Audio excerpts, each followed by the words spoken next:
Xiaomi launched the Redmi Note 10 in March earlier this year, and it did well in our review.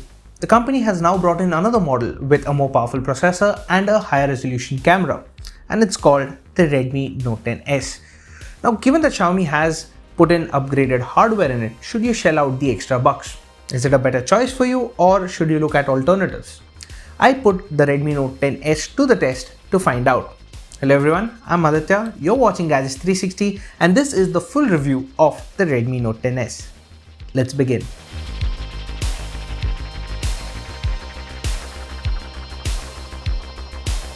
The Redmi Note 10s has a 6.43-inch AMOLED display with Corning Gorilla Glass 3 for protection. You get a peak brightness of 1100 nits and good viewing angles. Text and content were legible under sunlight. You can also adjust the color temperature of the display to suit your needs. The frame of the Redmi Note 10s is made out of plastic. It's a relatively slim smartphone measuring 8.29 mm and it weighs 179 grams. It's comfortable to hold and the camera module on the left of the rear doesn't protrude much. The side-mounted fingerprint scanner doubles up as the power button. It's easy to reach and quick to unlock the smartphone. The Redmi Note 10s has stereo speakers on the top and bottom. An IR emitter, commonly seen on Xiaomi smartphones, is at the top along with the secondary microphone. The USB Type-C port and a 3.5mm headphone jack are at the bottom. You get IP53 dust and water resistance on the Redmi Note 10s, which isn't very common in this price range.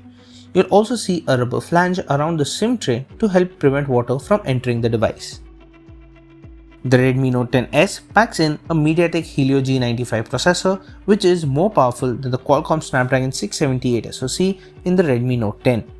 This new processor is paired with 6GB of RAM, and you get to choose between 64GB and 128GB of storage, which you can expand further using a microSD card.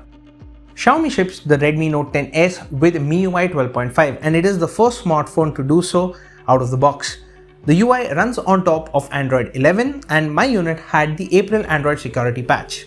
This phone comes with a fair number of pre-installed apps, but I could remove most of them, which is a step in the right direction.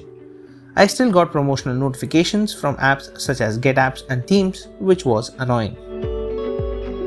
Performance is good, and the Redmi Note 10s did not show any signs of slowing down during the review period. Multitasking is also quite easy. Call of Duty Mobile ran fine without any issue. It defaulted to the high preset for graphics and ran without any drop in performance. After playing for 10 minutes, I noticed a 3% drop in the battery level, and the top of the phone was slightly warm to the touch. The Redmi Note 10s sports a 64MP primary camera, an 8MP ultra-wide-angle camera, a 2MP macro camera, and a 2MP depth sensor. For selfies, it has a 13MP shooter. Daylight photos were average and looked over-sharpened. Nearby objects looked crisp, but distant objects appeared blotchy. Photos shot at the full 64MP resolution had relatively low detail. With the ultra-wide-angle camera, detail was also not as good, and there was noticeable distortion at the sides. Close-up shots turned out better, and with the AI enabled, the phone could detect scenes quickly. Portrait shots had good edge detection, and I could set the level of background blur before taking a shot. Macro shots were decent but limited to 2MP in resolution.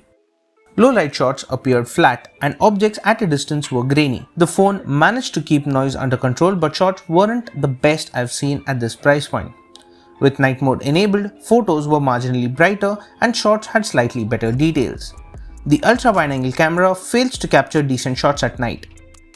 Selfies were decent, and the smartphone could detect faces even with masks on for portraits. Low light selfies were also good. Beautification is enabled by default, which softens the image. Video recording tops out at 4K 30fps for the primary camera. Footage shot at 1080p while walking around seemed stabilized and only had occasional shimmer, whereas 4K footage wasn't stabilized. Low light video shot at 1080p was strictly average and had a shimmer effect in the output. Meanwhile, 4K footage wasn't stabilized. The 5000 mAh battery in the Redmi Note 10s is capable of lasting for over a day very easily on a single charge. In our HD video loop test, the phone managed to run for 17 hours and 26 minutes, which is a good score. Xiaomi bundles a 33-watt charger in the box, which took the smartphone from 0 to 40% in 30 minutes and to 67% in an hour. The Redmi Note 10 still offers significant value for money, and Xiaomi launching a very similar model just 2 months after it is a little confusing. Yes, with the Redmi Note 10s, you do get a more powerful processor and a higher resolution primary camera, but that 2000 rupees extra, it is a little hard to recommend the Note 10s over the Redmi Note 10. Now, if you are looking for alternatives, however, the Realme 7 and the Poco M3 are worth considering for roughly the same price. So that was my review of the Redmi Note 10s. Now, what do you think about this? Do let me know that in the comment section down below. And as always, for all things tech, stay tuned to gadgets360.com.